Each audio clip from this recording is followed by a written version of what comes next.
Evening students, welcome back to Google chemistry. Haloalkane और haloarene के नए lecture में आज हम लोग बात करेंगे रिएक्शन विथ मेटल की। क्योंकि स्टूडेंट्स मैंने बताया था कि जो हेलो एल्केन है वो 3 टाइप की केमिकल प्रॉपर्टी शो करता है। पहला हमने बताया कि सब्स्टिट्यूशन रिएक्शन, देन हमने एलिमिनेशन रिएक्शन पढ़ा, और थर्ड आज हम बात करेंगे रिएक्शन विथ मेटल। तो आई होप आपको वो सारे लेक्चर बहुत ही अच्छे से क्लियर हुए होंगे। तो आज के लेक्चर में 2 इंपॉर्टेंट चीज हम लोगों को पढ़नी है। मैं पहले ही डिस्कस कर दे रहा हूं, आप लोगों ने थंबनेल में देखा भी होगा कि एक पढ़ना हमको ग्रिग्नार्ड रिएजेंट, जो कि एक ऑर्गेनोमेटोलिक कंपाउंड है, बहुत ही ज्यादा इंपॉर्टेंट आपके लिए। इनफैक्ट ऑर्गेनिक में सबसे ज्यादा इंपॉर्टेंट रिएजेंट अगर कोई पूछे तो ग्रिग्नार्ड रिएजेंट है, उसका डिस्कशन आज हम लोग करेंगे। और दूसरी एक बहुत इंपॉर्टेंट नेम्ड रिएक्शन जो आपके बोर्ड में पूछी जाती है, वुड्स रिएक्शन। तो जल्दी से वीडियो को करते हैं शुरू, वीडियो को लास्ट तक देखिएगा क्योंकि दोनों की दोनों रिएक्शन बहुत ही ज्यादा इंपॉर्टेंट होने वाली है आपके लिए। तो सबसे पहले अगर हम बात करें स्टूडेंट्स रिएक्शन विथ मेटल, यानी कि हेलो एल्केन कैसे रिएक्शन देगा जब इसकी रिएक्शन हम किसके साथ कराएंगे, मेटल के साथ। अब मेटल तो यार पीरियोडिक टेबल में बहुत सारी हैं, बट यहां पे किसका जिक्र करेंगे, जो रिएक्टिव मेटल है। अब रिएक्टिव मेटल कौन सी है, ये भी क्वेश्चन बनता है। Metal reactivity series class 10th में आप लोगों ने पढ़ा होगा, जो हाइड्रोजन के ऊपर एलिमेंट उपस्थित हैं वो हमारे रिएक्टिव एलिमेंट होते हैं, रिएक्टिव मेटल होते हैं। जो हाइड्रोजन के नीचे होते हैं वो अनरिएक्टिव होते हैं, लीस्ट रिएक्टिव होते हैं। तो मैं आपको कुछ एग्जांपल दे दूं रिएक्टिव मेटल का, मतलब जैसे हमारा हो गया लिथियम, हमारा हो गया सोडियम, हमारा हो गया मैग्नीशियम, हमारा हो गया जिंक, ये सब हमारे किस में आते हैं, रिएक्टिव मेटल में। और हाइड्रोजन के नीचे कौन से मेटल होते थे, जैसे हमारा हो गया क्या, Ag, Au, प्लेटिनम, ये सारे क्या है, लीस्ट रिएक्टिव है। तो जो आज के लेक्चर में हमको देखना है वो हेलो एल्केन की रिएक्शन, यानी कि RX की रिएक्शन हमको इन सारे मेटल के साथ देखनी है और हम सीरियल से देखेंगे। तो सबसे पहले जो हम पहला डिस्कशन करेंगे, पहली रिएक्शन, वो रिएक्शन विथ मैग्नीशियम। और ये इतना ज़्यादा इंपॉर्टेंट है, इतना ज़्यादा इंपॉर्टेंट है कि आप खुद आगे की ऑर्गेनिक पढ़ेंगे तो आपको क्लियर होगा ये कितना ज़्यादा इंपॉर्टेंट है। तो रिएक्शन विथ मैग्नीशियम, मैं यहाँ पे हेडिंग डाल दे रहा हूँ, रिएक्शन विथ मैग्नीशियम। तो कुछ नहीं करना है, बहुत ही सिंपल रिएक्शन है, बस आपको थोड़ा सा ध्यान देना है। देखिए सबसे पहले यहाँ पे हमको लेना है क्या, हेलो एल्केन, क्योंकि किसकी रिएक्शन हम लोग पढ़ रहे हैं, हेलो एल्केन की।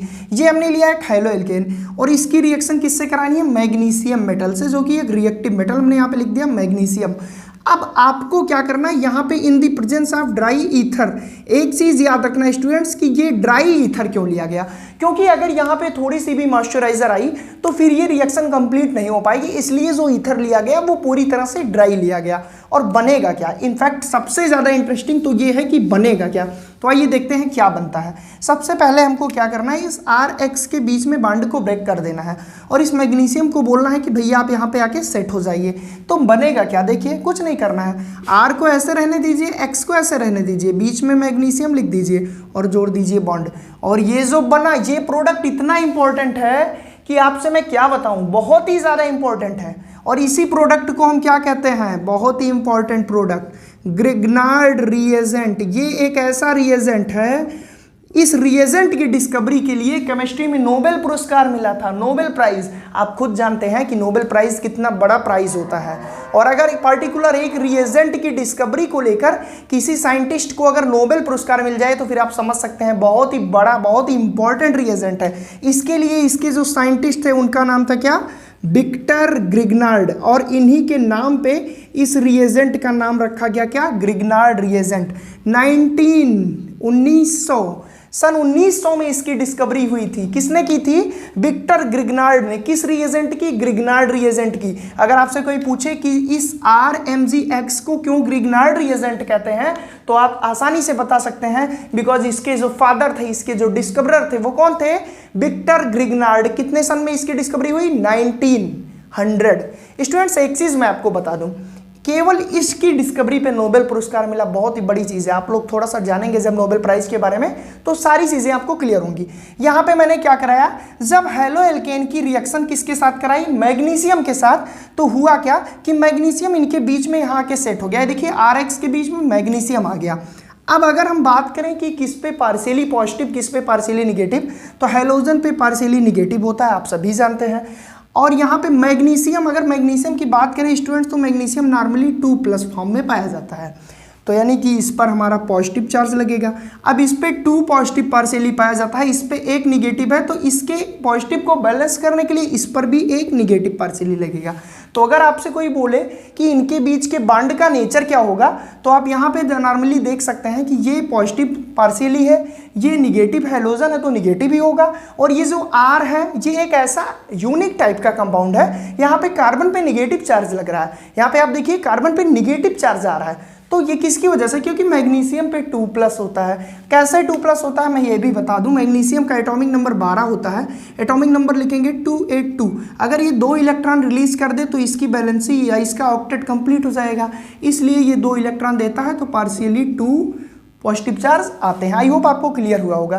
तो अगर बात करें कि जब हम रिएक्शन कराते हैं मैग्नीशियम की हेलो एल्केन के साथ, तो हमारा बनता क्या है? ग्रिग्नार्ड रिएजेंट, और ये बहुत ही ज़्यादा इंपॉर्टेंट रिएजेंट है। एक दूसरी रिएक्शन लेते हैं, ये तो हमने नॉर्मली ली, R की जगह पे हम लेते हैं CH3, यहाँ पे ले लेते हैं Cl। इसकी रिएक्शन कराते हैं हम किससे? Mg से। और यहाँ पे किसकी प्रेजेंस में? Dry ether. ये मत भूलिएगा, जब भी कोई मेटल रिएक्शन करेगा किससे? हेलो एल्केन से, तो किसकी उपस्थिति में? ड्राई ईथर के। क्यों? क्योंकि वहां पे थोड़ी सी भी मॉइस्चर नहीं चाहिए, इसलिए ड्राई ईथर की उपस्थिति ले रहे हैं। अब देखिए यहाँ पे क्या बना, इसको क्या करना है? इनके बीच में इंसर्ट करा देना है। तो ये देखिए बन गया क्या? CH3MgCl, और इसको नॉर्मलाइज करें तो RMgX। आप लोग याद कर लीजिए स्टूडेंट्स, ये बहुत ही ज़्यादा इंपॉर्टेंट रिएजेंट है, मैं बार बार बोल रहा हूँ। RMgX कहीं भी दिखे तो आप समझ जाइए क्या है? ग्रिग्नार्ड रिएजेंट की बात हो रही है। यानी कि कहीं भी आपको ऐसे रिएजेंट दिखे तो आप तुरंत जान जाएं, अरे ये तो वही रिएजेंट है जो सर ने पढ़ाया था, किसमें? हेलो एल्केन में। तो आई होप आपको क्लियर हुआ होगा कि जब हेलो एल्केन की रिएक्शन मैग्नीशियम मेटल के साथ करते हैं तो ग्रिग्नार्ड रिएजेंट का फॉर्मेशन होता है। क्लियर हुआ ना? अब बात करते हैं दूसरी कोई मेटल लेते हैं। यहाँ पे हमने मैग्नीशियम लिया, तो दूसरी मेटल को लेने से पहले आपका क्या काम है? जल्दी से इसका लीजिए स्क्रीनशॉट, देन हम बात करते हैं नेक्स्ट मेटल, और वो भी एक रिएक्टिव मेटल लेंगे। किसकी बात करेंगे? सोडियम की। माय डियर स्टूडेंट्स, अभी हमने देखा कि जब हम हेलो एल्केन की रिएक्शन मैग्नीशियम के साथ कराते हैं तो हमको एक मोस्ट इंपॉर्टेंट रिएजेंट मिलता है जिसको हम लोग ग्रिग्नार्ड रिएजेंट बोले। और अब हम देखेंगे कि जब हम हेलो एल्केन की रिएक्शन सोडियम मेटल के साथ कराएंगे, सोडियम मेटल भी तो एक बहुत ही ज़्यादा रिएक्टिव मेटल है, तो आइए देखते हैं क्या होगा। सबसे पहले हम यहाँ पे लेते हैं क्या? हेलो एल्केन, और हम जो मेटल लेते हैं वो क्या लेते हैं? सोडियम। यहाँ पे बस आपको 2 चीज़ ध्यान रखनी है, बहुत ही आसानी से इस रिएक्शन को हम लोग वुड्स रिएक्शन कहते हैं, और ये इंपॉर्टेंट नेम्ड रिएक्शन आपके बोर्ड के लिए मैं बोल रहा हूँ। मैंने पहले ही बोला कि आज हम 2 इंपॉर्टेंट टॉपिक कवर करेंगे और ये दोनों बोर्ड के लिए बहुत ही ज़्यादा ज़रूरी है। तो ये वुड्स रिएक्शन है, ये नेम्ड रिएक्शन में आपके लिए पूछा जाएगा। और कभी कभी तो ऐसे भी क्वेश्चन आ जाते हैं कि क्या होता है जब हेलो एल्केन की रिएक्शन सोडियम मेटल के साथ कराते हैं, या आइडेंटिफाई करिए, या कन्वर्जन, बहुत सारे तरीके से क्वेश्चंस पुट अप हो सकते हैं। तो देखिए सबसे पहले हमको यहाँ पे 2 मॉलिक्यूल ऑफ सोडियम मेटल लेनी है, यानी कि हमको यहाँ पे 2 मॉलिक्यूल ऑफ सोडियम मेटल लेने हैं और 2 मॉलिक्यूल लेने हैं किसके? हेलो एल्केन के। तो इसको हमने RX लिखा, इसको हमने XR लिखा, सेम चीज बस हमने यहाँ पे पलट के लिख दिया है। अब आपको कुछ नहीं करना है, यहाँ पे मैंने बताया था जब भी किसी मेटल की रिएक्शन होगी तो ड्राई ईथर की उपस्थिति में ही होगी। तो यहाँ पे हमको फिर से यहाँ पे क्या लिखना है? Dry ether. हमने अगेन यहाँ पे ड्राई ईथर लिखा, और क्या बनेगा रिएक्शन प्रोडक्ट में? क्या बनेगा? ये बहुत ही बड़ी चीज़ होती है कि यहाँ पे आपको एक ट्रिक बता रहा हूँ कि ये जो 2 मॉलिक्यूल हैं सोडियम के, हम दूसरे कलर से डिनोट करें आपको और अच्छे से क्लियर होगा। यहाँ पे जो 2 मॉलिक्यूल हैं सोडियम के, ये लेकर निकलते हैं किनको? इनको। ये लेकर निकलते हैं किनको? इनको। ये दोनों हैलोजन को लेकर निकल जाते हैं। जब ये दोनों हैलोजन को लेकर निकल जाएंगे सोडियम मेटल, तो बचेगा क्या? इधर R और इधर R। अगर हम इसको दिखाना चाहें तो हमारे पास बचेगा R, और यहाँ पे बचेगा क्या? 2NaX। आई होप आपको क्लियर हुआ होगा स्टूडेंट्स। यहाँ पे ध्यान से देखिए, यहाँ पे हमने हेलो एल्केन लिया, इसकी reaction 2 molecule of sodium metal से कराई। जब 2 मॉलिक्यूल सोडियम मेटल लिए तो 2 हेलो एल्केन भी हमको लेना पड़ेगा। तो एक XR यहाँ लिए, एक RX, वही XR चाहे RX की बात करें। और हुआ क्या कि यहाँ से 2Na जो 2 सोडियम मेटल थी, एक हेलोजन इसके एक हेलोजन इसके लेकर निकल गई, और बना क्या? 2NaX, और ये हमारा एल्केन का फॉर्मेशन हुआ। अगर इसी को हम थोड़ा सा, और ये तो नॉर्मलाइज फॉर्म था, इसी को हम इस फॉर्म में लिखें। देखिए CH3Cl, यहाँ पे हमने 2 सोडियम मेटल लिया और फर्दर यहाँ पे हमने क्या लिया CH3Cl, ये भी एक हैलो एल्केन है, ये भी एक हैलो एल्केन है, और ये हमारी सोडियम मेटल है जो कि रिएक्टिव है। किसकी उपस्थिति में रिएक्शन हो रही है? ये ड्राई ईथर की उपस्थिति में रिएक्शन कंप्लीट होगी, मैंने आपको पहले ही बताया।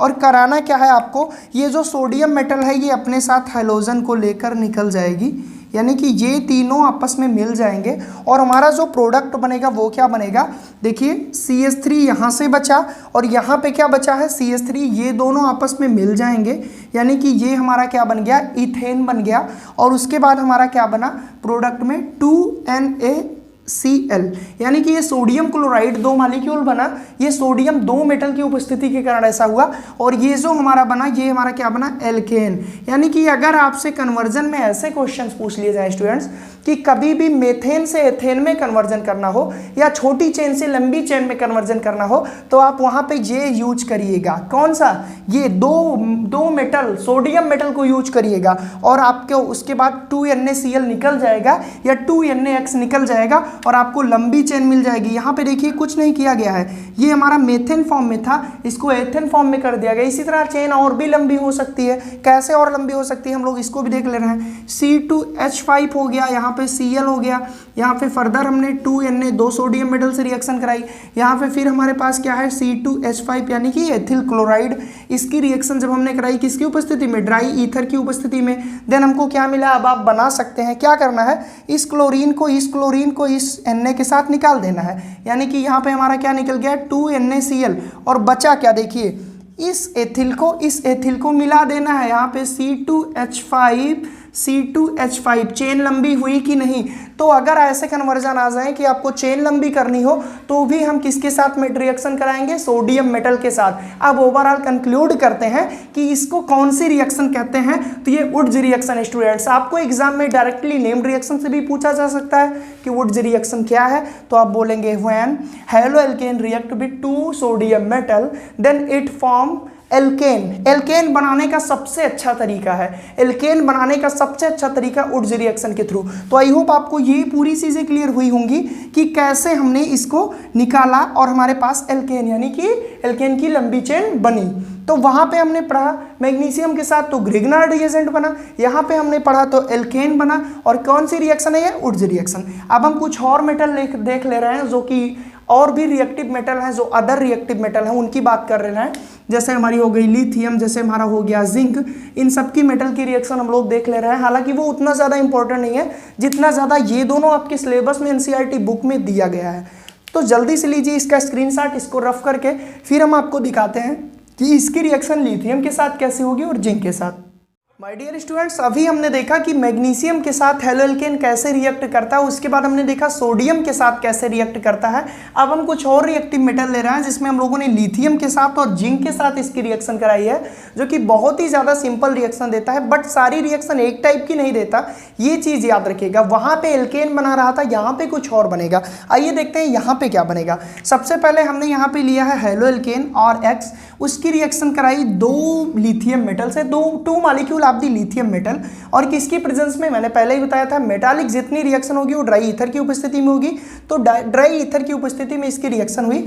अब यहाँ पे करना क्या है, हमको इसको थोड़ा ओपन करके लिख दें, ये 2 मॉलिक्यूल हैं, हम इसको क्या किए, इसको हम ऐसे लिख दिए। आई होप ये भी आपको कोई दिक्कत नहीं है अगर ऐसे लिखा जाए। अब होगा क्या कि ये जो एक लिथियम है ये हैलोजन को लेके निकल जाएगा और एक लिथियम बचेगा, यानी कि यहाँ पे एक प्रोडक्ट जो बना LiX बना, और जो दूसरा बचा ये लिथियम, इसके पास कोई और ऑप्शन ही नहीं है तो ये जाके इससे जुड़ेगा और दूसरा प्रोडक्ट हमारा बनेगा RLi, यानी कि ये हमारा क्या बना, ये प्रोडक्ट बना LiX और RLi। स्टूडेंट्स एक चीज़ मैं आपको बता दूं, ग्रिग्नार्ड रिएजेंट में हम लोगों ने जो बनाया था वो बना था RMgX। इसके बारे में थोड़ा सा डिटेल्ड बात हमको करनी है कि ये एक आर्गेनोमेटॉलिक कंपाउंड होता है। आर्गेनोमेटॉलिक कंपाउंड, इसका मतलब क्या होता है, आर्गेनोमेटॉलिक कंपाउंड होते क्या हैं। स्टूडेंट्स मैंने बताया था कि किसी चीज़ को समझना है तो उसको ब्रेक डाउन करें, उसको तोड़ दें। अब इस कंपाउंड को जरा तोड़ते हैं।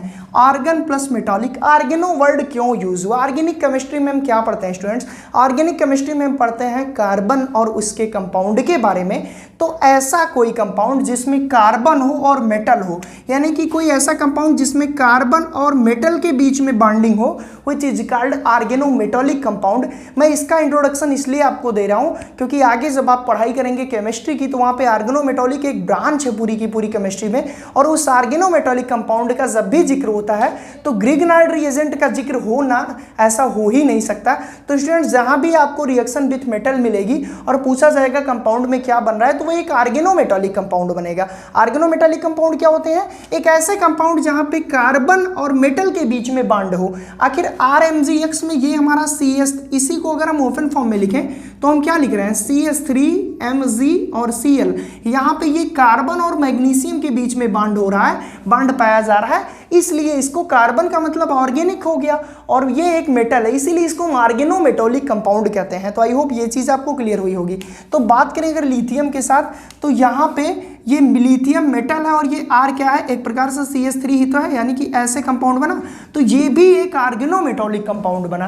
तो जब भी कोई मेटल रिएक्शन करेगी किससे? हैलोएल्केन से, तो most of the case organometallic compound का फॉर्मेशन होगा। आर्गेनोमेटॉलिक कंपाउंड क्या है ये चीज मैंने क्लियर कर दी। बात करें अब नेक्स्ट मेटल की, ये हमारा क्या है? जिंक है।